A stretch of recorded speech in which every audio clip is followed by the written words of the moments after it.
India market invest mindset আপনাদের স্বাগত। যা চ্যানেল নতুন এসেছেন তাদের হলো প্লিজ চ্যানেলটাকে সাবস্ক্রাইব করবেন, লাইক করবেন, বেল আইকনটা প্রেস করবেন, তার সাথে অল বাটনটা প্রেস করবেন, নোটিফিকেশন সঙ্গে সঙ্গে আপনাদের কাছে গিয়ে পৌঁছাবে। স্যার, এই ভিডিওতে আমরা অনলি ফর একটা কোম্পানি নিয়ে আলোচনা করব, যেই কোম্পানিটা কিন্তু ভালো একটা নিউজ পাওয়া যাচ্ছে, যেখানে এই কোম্পানিটা চলছে কততে 195। তো এই কোম্পানিটা ফিউচার ওরিয়েন্টেড বিজনেস করছে এবং ভবিষ্যতে এই কোম্পানিটার যে নিউজটা পাওয়া যাচ্ছে বিজনেস আরও কয়েক গুণ বাড়বে। আমরা যদি কোম্পানিটা রিটার্ন দেখি, দেখুন লাস্ট এক বছর দেখলে দেখা যাবে কোম্পানিটা ডবল বানিয়ে দিয়েছে। কখন? যখন কোম্পানিটা তার হাই থেকে কিন্তু অনেকটা নিচে এসছে।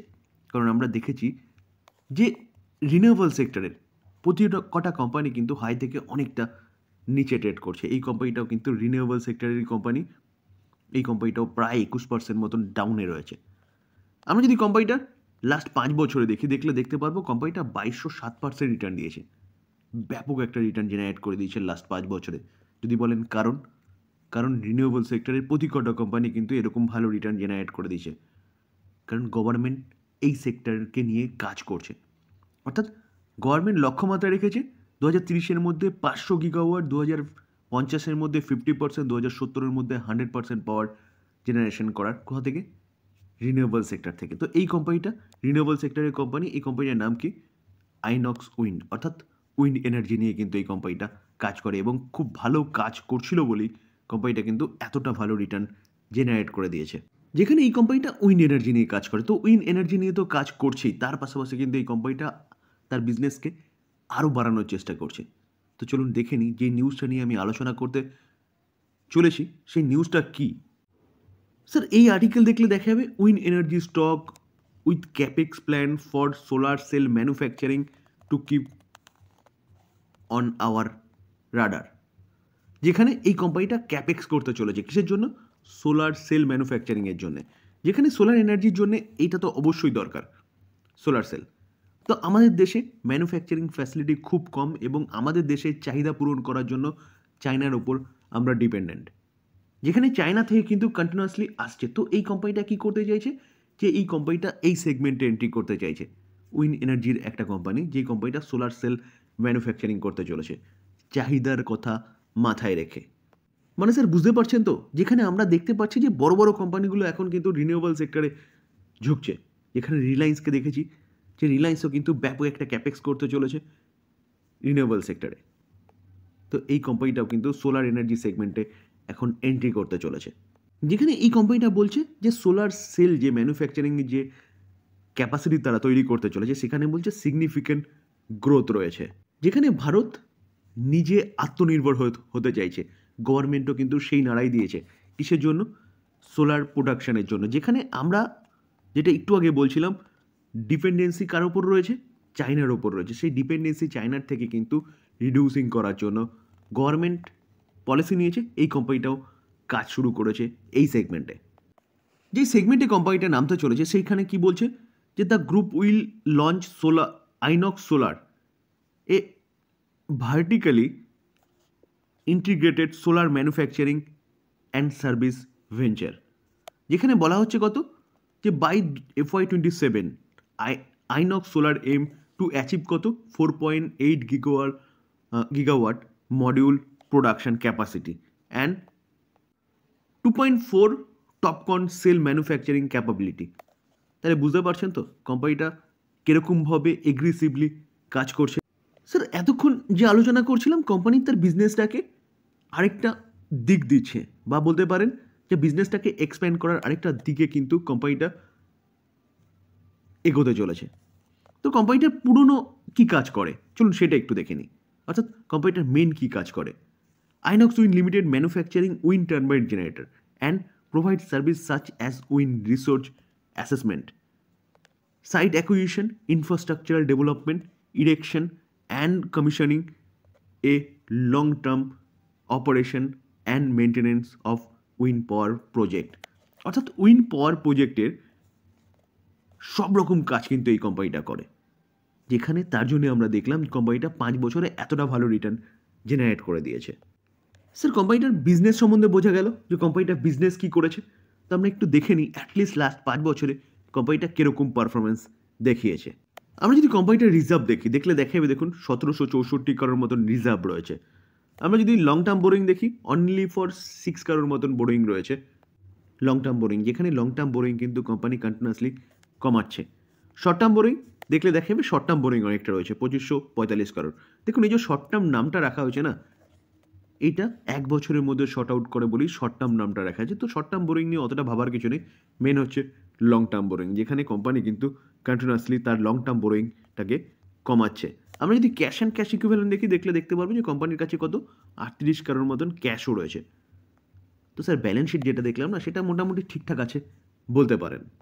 আমরা যদি কোম্পানিটার রেভিনিউ দেখি, দেখলে দেখা যাবে দেখুন 590, সেটা 620, 606, সেখান থেকে 848, 1660। তাহলে কোম্পানির যে রেভিনিউ সেটা কিন্তু কন্টিনিউয়াসলি বাড়ছে।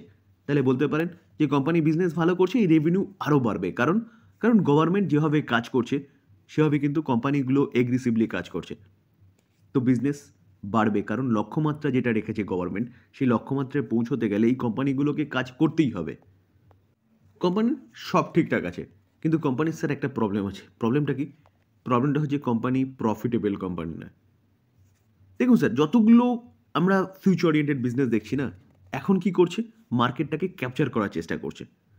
তো এই কোম্পানিটাও মার্কেটকে ক্যাপচার করার চেষ্টা করছে, যেখানে কোম্পানি কন্টিনিউয়াসলি এগ্রেসিভলি কাজ করছে। একবার সেট আপ তৈরি হয়ে গেলে তারপরে কোম্পানি প্রফিটটা সেখান থেকে বের করবে, যেটা আমরা আদার্স স্টার্ট আপের ক্ষেত্রেও দেখেছি।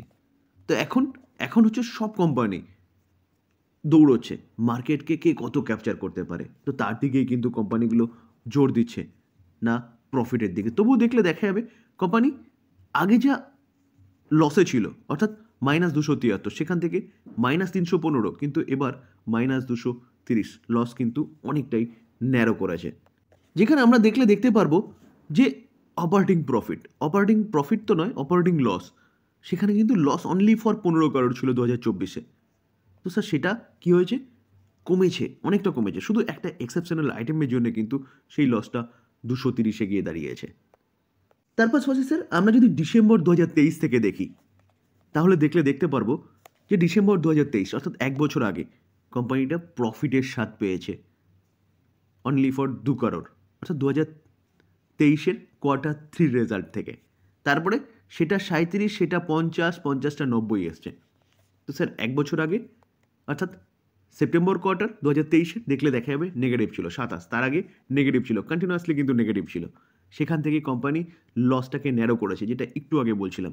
দেখুন -288, তার আগে যদি দেখি -134, তার আগে দেখলে দেখা যাবে -130। তো সেখান থেকে কন্টিনিউয়াসলি লস ন্যারো করতে করতে কোম্পানি ডিসেম্বর 2023-এ প্রফিটের স্বাদ পেয়েছে, এবং প্রফিট কিন্তু আস্তে আস্তে বাড়ছে, যেটা একটু আগে বলছিলাম। যে প্রতি কটা company at first market capture করার দৌড়চ্ছিল, এখন কিন্তু কোম্পানি প্রফিটের দিকে জোর দিয়েছে, যেখানে যেখানে আমরা কিন্তু নেক্সট ইয়ারে দেখতে পারি। কারণ 2024-এর ফাইন্যান্সিয়াল ইয়ার, যেটা 2023-24-এ সেটা আমরা দেখেছিলাম, সেখানে নেগেটিভ ছিল। কিন্তু 2025-এর, অর্থাৎ 24-25-এর যে ফাইন্যান্সিয়াল ইয়ার, যে FY25-এ, সেখানে কিন্তু আমরা প্রফিট দেখতে পারবো, কারণ কোম্পানি প্রফিট জেনারেট করেছে। স্যার আমরা যদি সেলস গ্রোথ দেখি, দেখলে দেখতে পারবো দেখুন 10 বছরে 1%, 5 বছরে 4%। এই দুটো হওয়ার কারণ কি? কারণ 2020-এর আগে গভর্নমেন্ট কিন্তু চিন্তাভাবনাই করেনি রিনিউয়েবল সেক্টর নিয়ে, যেখানে দু একটা কাজ পাচ্ছিল, চলছিল, হচ্ছিল, এরকম ব্যাপার ছিল। লাস্ট 3 বছরে 35%, কারেন্ট ইয়ারে 111%। তো 2020-এর পর থেকে কিন্তু গভর্নমেন্ট চিন্তাভাবনা করছে এবং কোম্পানিগুলো ভালো কাজ শুরু করেছে। দেখুন প্রফিট দেখলে দেখা যাবে 10 বছরের ডেটা অ্যাভেলেবেল নেই, 5 বছরে 4%, এটা 5 বছরে 4% হতো না, যদি না 3 বছরে 24%, কারেন্ট ইয়ার 139% হতো না হতো। কারণ 5 বছরে যে 4% শো করছে, 5 বছরের নেগেটিভই ছিল কোম্পানির প্রফিট। স্টক সিজিআর গ্রোথ দেখলে দেখা যাবে 10 বছরের ডেটা অ্যাভেলেবেল নেই, 5 বছরে 87% হারে রিটার্ন দিয়েছে। ভাবতে পারছেন? যেখানে 3 বছরে 83% হারে রিটার্ন দিয়েছে, এবং কারেন্ট ইয়ারে 92% হারে রিটার্ন দিয়েছে। রিটার্ন দেওয়ার পিছনে কারণ অবভিয়াসলি কোম্পানিটার বিজনেস। আমি যদি কোম্পানিটার শেয়ার হোল্ডিং প্যাটার্ন দেখি, September 2024 promoter 48.27%, FIs 15% stake hold করছে। দেখুন ফরেন ইনস্টিটিউশন ইনভেস্টার তার স্টেক সংখ্যা কিন্তু বাড়িয়েছে। আমরা যদি দেখি তাহলে দেখতে পারবো দেখুন ডিসেম্বর 2021 কি বলছে, foreign institution investor 2.38% stake hold করছে, এবং ডোমেস্টিক ইনস্টিটিউশন ইনভেস্টার ছিলই না। সেখানে ফরেন ইনস্টিটিউশন ইনভেস্টারকে দেখলে দেখা যাবে 15.82% স্টেক হোল্ড করছে, এবং ডোমেস্টিক ইনস্টিটিউশনাল ইনভেস্টর 9%। তো ইনস্টিটিউশনাল ইনভেস্টরকে দেখলে দেখা যাবে তারা কিন্তু অ্যাপ্রক্সিমেট বলতে পারেন 25%-এর কাছাকাছি স্টেক হোল্ড করছে। তো কেন হোল্ড করছে? স্যার, কোম্পানিটার বিজনেস, যেটা আমি আপনাদের সামনে তুলে ধরার চেষ্টা করছি। দেখুন, পাবলিককে দেখলে দেখা যাবে 26.83% স্টেক হোল্ড করছে। তো অ্যাপ্রক্সিমেট বলতে পারেন যে 74%-এর কাছাকাছি স্টেক কিন্তু হোল্ড করছে এফআইএস, ডিআইএস এবং প্রোমোটার। তো এত ভালো নিউজ পাওয়া যাচ্ছে, আজকে কোম্পানিটা নেগেটিভ কেন হয়েছে? দেখুন, আজকের জন্য আমি কিন্তু কোম্পানিটা আপনাদের সাথে আলোচনা করছি না। আমি আলোচনা করছি লং টার্মের জন্য, যেখানে কোম্পানিটার বিজনেস আপনাদের সামনে তুলে ধরার চেষ্টা করলাম, কোম্পানিটা কি ভিশন রাখছে সেটা তুলে ধরার চেষ্টা করলাম, এবং বিজনেস ঠিকঠাক করছে নাকি সেটা তুলে ধরার চেষ্টা করলাম। এবার চিন্তাভাবনা আপনার, আপনি কি করবেন? যেখানে যদি মনে হয় যে এই কোম্পানি যে বিজনেস করছে সেই বিজনেস অদূর ভবিষ্যতে আরও ভালো করবে বা আরও ভালো চলবে, তাহলে আপনি বাই করতে পারেন। আদারওয়াইজ আপনি একবারও ভাববেন না এই কোম্পানিটাকে নিয়ে। আর শর্ট টাইমের জন্য কিন্তু আমি কিচ্ছু বলতে পারবো না। শর্ট টাইমে অনেক কিছু হতে পারে। এখান থেকে কোম্পানি 10% কারেকশন হতে পারে বা 10% আফসাইড মুভমেন্টও দেখাতে পারে।